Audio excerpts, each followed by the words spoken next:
Good night বন্ধুরা, তো তোমরা সবাই কেমন আছো? আশা করি ভালো আছো। দেখো আজকে সকাল সকাল ঘুমের থেকে উঠেই মা ছেলে মেয়ে মিলে চলে গেলাম ব্রাহ্মণের বাড়িতে। কারণ কি, বাড়িতে সরস্বতী পুজো করি, অনেক দিন যাবত ধরেই করি। তো আমার বাচ্চা কাচ্চা মানে হওয়ার আগের থেকেই পুজোটা করি, ঠিক আছে। তো ওখান থেকে এসেই চা খেয়েই চলে গেছি বাইরে কাজ করতে। অনেক ধোয়া কাচা করার আছে, তো জামা কাপড়গুলো আমি ভিজিয়ে নিলাম।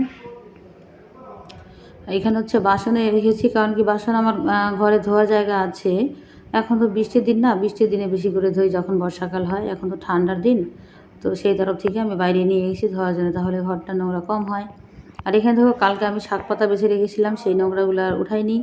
তো এখন উঠিয়ে এখানে ঝাড় দিয়ে রাখবো, কারণ কি রান্না খাওয়ার পরে এই জায়গাটা সুন্দর রোদ্দুর আসে, এখানে আমরা সবাই গিয়ে বসি। তো এখানে একটু জায়গা করেছি, এখানে মাঝে মধ্যে কিন্তু গোবর দিয়ে লেপে বসে রাখি। আর আমার বাড়ির সামনে জায়গাটা তো রয়েইছে। তো দেখো আমি বাসন মাজা শুরু করে দিয়েছি। এখানে কতগুলো বাসন এনেছি, তাও রোজের মতো বাসন এখানে আনিনি। বেশিরভাগ বাসনই আমি রান্নাঘরে ভ্যাসিনেই ধুয়ে ফেলেছি। আর ভ্যাসিন বাদেও বাইরে আরও জায়গা আছে বাসন ধোয়ার জন্যে, কিন্তু ওইখানে আমি ধুই না এখন। যখন বর্ষাকাল পড়ে তখনই ধুই। তো বাসন ধোয়া হয়ে গেছে, আমি জামা কাপড়গুলো কেচে রোদে দিয়ে নেব। তো রোদে দেওয়া হয়ে গেলে আমি স্নান সেরে নেব, ঠিক আছে। ঠান্ডার দিন হোক বা গরমের দিন, ধোয়া কাচা শেষ নেই, ধোয়া কাচা লেগেই রয়েছে। আর কদিন যাবৎ হচ্ছে রোদ্দুর উঠছে না, চারিদিকটা বেশ কুয়াশায় পরিপূর্ণ, তারপরে ধোয়া কাচা বন্ধ নেই। তো কী করব, বাচ্চা কাচ্চা বাড়ি থাকলে তো ধোয়া কাচা করতেই লাগবে। এখানে আমি দেখো উনানে আমার গরম জল বসিয়ে দিয়েছি। তো গরম জলটা হলে আমি স্নানটা সেরে নেব, আর সবার জন্য গরম জল বসিয়ে দেবো। আর যেহেতু হচ্ছে ঠান্ডার মৌসুম বলে কথা নয়, আমি 12 মাসই গরম জলে স্নান করি। আমার ভীষণ ঠান্ডাতে অ্যালার্জি। চৈত্র মাসই বলো ভাদ্র মাসই বলো, আমার 12 মাস গরম জলে স্নান করতে হয়। যার ধরুন একটা বাইরে উনান করে নিয়েছি, যখনই স্নান করতে যাই ওই উনুনে হচ্ছে জলটা বসিয়ে দিই।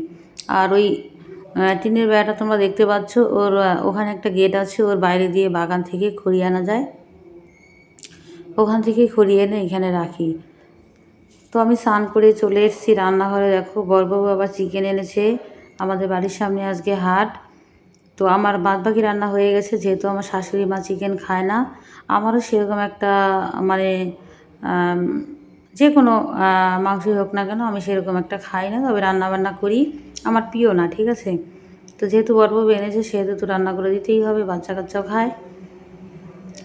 তো অনেকেই বলে নাকি দেশি চিকেনই হোক, যে কোনো চিকেনই হোক, একদম হচ্ছে ম্যারিনেট করতে করতে নাকি টেস্টি হয়। তো আমি জানি না, আমি কোনো দিনই কোনো মাংস টেস্টি খাই না, সেই সুবাদ থেকে আমি জানি রান্না করার কথা রান্না করে দিই। তো অলরেডি আমি মাংস বসিয়ে দিয়েছি এপাশের উনানটাতে। আলুগুলো ভেজে নিলাম, এখানে পেঁয়াজ দিয়ে দিচ্ছি। তো পেঁয়াজটা ভাজা হয়ে গেছে প্রায়।